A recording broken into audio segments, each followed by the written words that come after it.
ஜனாதிபதி பாதுகாப்பிற்கு சென்ற கார் பள்ளத்தாக்கில் விழுந்ததில் 6 வீரர்கள் காயமடைந்தனர். ஜனாதிபதி பிரணாப் முகர்ஜி தனது சொந்த மாநிலமான மேற்குவங்க மாநிலத்தில் 3 நாள் சுற்றுப்பயணம் மேற்கொண்டுள்ளார்.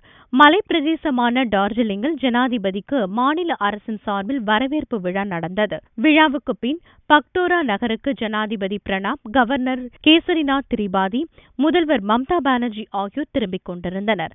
ஜனாதிபதி பாதுகாப்பிற்காக சென்ற கார்களில் ஒன்று மலைப்பாதை வளைவில் திரும்பிய போது திடீரென சாலை ஓரத்தில் இருந்த பள்ளத்தில் விழுந்தது. உடனடியாக பாதுகாப்பு படை வீரர்கள் மீட்பு பணியில் ஈடுபட்டு பள்ளத்தில் விழுந்த 6 வீரர்களையும் மீட்டனர். மீட்பு பணியை அங்கேயே நின்று பார்வையிட்ட முதல்வர் மம்தா துரித கதியில் செயல்பட்ட வீரர்களை பாராட்டினார். காயமடைந்த வீரர்கள் மருத்துவமனைக்கு கொண்டு செல்லப்பட்டனர். தனது பாதுகாப்புக்கு வந்த கார் துரதிருஷ்டவசமாக விபத்தில் சிக்கியதாக ட்விட்டர் மூலம் தெரிவித்த ஜனாதிபதி பிரணாப், கடவுள் கருணையால் அனைவரும் நலமுடன் இருப்பதாக கூறியுள்ளார்.